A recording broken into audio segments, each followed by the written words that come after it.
இப்போ ஒரு கேள்வி வந்திருக்கு. அந்த நாங்கள் சொர்க்க லோகத்தை பற்றி சொல்லும்போது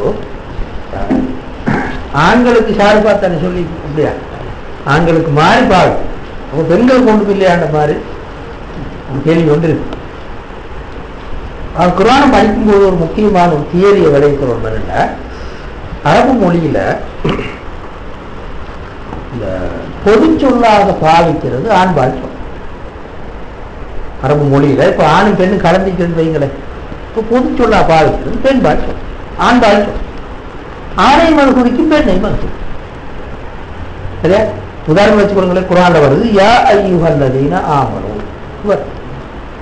ஆமனு என்ற சொல்ல அரபு இலக்கணத்தை நேரடியா எடுத்தால் யாருக்கு ஆண் தான். ஆமன ஆமன ஆமனு ஆண்பால். அப்ப எனவே குர்ஆன்ல அவ்வளவு விசுவாசிகளே சொல்றேன்னா பெண்ணை குறிக்காது. ஆம்பளைகளுக்கு அவ்வளவு கடமைகள் இல்லாமல் பொம்பளைகளுக்கு முடிக்கலன்னு தயா யோனதினாமனும் யா யோனதினாமனும் சொல்லி தான் சொல்றேன் நிறைய. சரியா? எனவேதான் குர்ஆனை விளங்கப்படுத்துற தப்சீராசின்னு சொல்ற முக்கியமான தியரி என்னன்னா, குர்ஆன்ல வார எல்லா வசனங்களும் ஆணையும் குறிக்கும் பெண்ணையும் குறிக்கும். விதிவிலக்காக குர்ஆன் எதையும் சொல்லாம, விதிவிலக்காக எதையும் சொல்லாட்டி அது ஆணையும் குறிக்கும் பெண்ணையும் குறிக்கும். உதாரணம் சொல்லுங்க, அகீமு ஸலாத்த, தொழுகையை நீங்கள் நிறைவேற்றுங்கள். நேரடியாக அந்த அகீமு என்ற சொல் நேரடியாக ஆண்பால் ஆண்பால். ஒரு இடத்திலே குர்ஆன்ல வரல அகீம்ன ஸலாத்தன், பெண்களை நீங்கள் தொழுகையை நிறைவேற்றுங்கள். அப்படி ஆணும் பெண்ணும் கலந்து இருந்தா ஆண்பாலைத்தான் பொது சொல்லா பார்க்கும். சரியா? எனவே ஆணையம் குறிக்கும் பெண்ணை. இதே போலதான் சொர்க்கத்தை பற்றி வர அந்த அவ்வளவு வசனங்களும் ஆண்களையும் குறிக்கும் பெண்களையும் குறிக்கும். அதை எதிர்பக்கத்துக்கு போட்டு பார்த்துக்கணும்.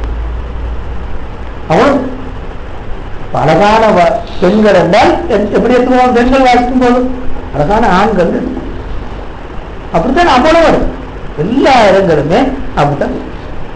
ஏன் அப்படி கூடுதலாக சொன்னது குர்ஆன் என்றால், உதாரணமாக ஒரு லஹூர் மக்சூராத்தின் துல்சியா, பெண்களைத்தான் சொல்லியிருக்கு. பெண் அதாவது இந்த ஹூருல் ஐன் நாங்கள் சொல்லுவோமே பெண்களுக்கு சொல்லி. ஏன் அப்படி சொன்னேன் என்றால், உண்மையில பெண்களுக்கு எது கூட விருப்பம் என்றா அழகுதான் கூட விருப்பம். அப்படிதான் ஒரு பெண் நான் அழகா அழிக்கிறேன் சொல்லி போல சரி. ஆனால் அவ்வளவு பொருட்படுத்துறதா அவ்வளவு தூரம் பொருட்படுத்து. அப்படித்தான் இலக்கியங்கள்ல பெண்ணை பற்றிய வர்ணனை தான் சரி. இலக்கியம் பெண்ணுக்கு விருப்பம் நான் அழகா இருக்கிறேன்னு சொல்லி போட கூடுதலா. எனவே குர்ஆன் அந்த சைடு பெண்களுக்கு கூட கொடுத்து வழங்கப்படும். எப்படி? உதாரணமாக சூரத்து வார்த்தையால இன்னா அன்ஷஅனாஹுன்ன இன்ஷா அனுபவம், நாங்கள் அவர்களை மிகவும் அழகிய முறையில் படைத்தோம். என்ன கருத்து? அதுல ஹதீஸுடைய விளக்கத்தின் படி அந்த ஆயத்துக்கு அல்லாஹ் தஆலா மறுமையில 2 மாறு பெண்களை வைத்திருப்பார். ஒரு வகையான பெண்கள் என்னன்னா முழுக்க முழுக்க ஹூருலினாக படைக்கப்பட்டார். இன்னொன்று உலகத்துல நன்மை செஞ்ச பெண்கள், உலகத்துல நன்மை செஞ்ச பெண்கள் அந்த ஹூருலினாக மாறுவார். 2 பேர்ல யார் அழகா இருப்பாங்கன்னா உலகத்துல நன்மை செஞ்ச விசேஷமா படைக்கப்பட்ட பெண்கள், விசேஷமா படைக்கப்பட்ட பெண்கள் அல்ல, உலகத்துல நன்மை செஞ்சுட்டு அங்க போறாங்களே அவங்க ஹூருலினாக மாறுவார். மரணா எப்படி அந்த விசேஷமா படைக்கப்பட்டவங்களை விட அழகாக இருப்பார். அதான் அந்த இன்னா அன்ஷஅனாஹுன்ன இன்ஷாஅன் உருபன் அத்ராப் அது வரும் சூரத்து வார்த்தையால. அந்த ஆயத்துக்கு பொருளாது அல்லாஹ் என்ன காட்ட விரும்புறாண்டா, பெண்களை நீங்க இங்க அழகா வாழ்ந்துட்டு போன உங்களை எல்லாம் ஹூருலினாக மாற்றி சொல்லுவாங்க. அதான் பொம்பளை போகும் கூடுதலாக பெண்களுக்கு தேவாங்க. எனவே அதை விசேஷமாக அந்த ஆயத்து சூரத்து வார்த்தையால விசேஷமா இன்னா அன்ஷஅனாஹுன்ன இன்ஷாஅன் உருபன் அத்ராபன் அப்படி தொடர்ந்து வருது. சரியா? அதான் அப்ப எனவே அதே மாதிரி வேற இடங்கள்ல வாருக்கு மாளிகை இருக்குது, சொர்க்கத்துல இது அது கனிகள் இப்படி சாப்பிடலும் அப்படி சாப்பிடலும் ஆண்களை குடிக்கிற சொற்பிரயோகங்கள் நாங்க எப்படி விளைவிக்கிறோம்னா பொது சொற்பிரயோகம் விளைவிக்கும்.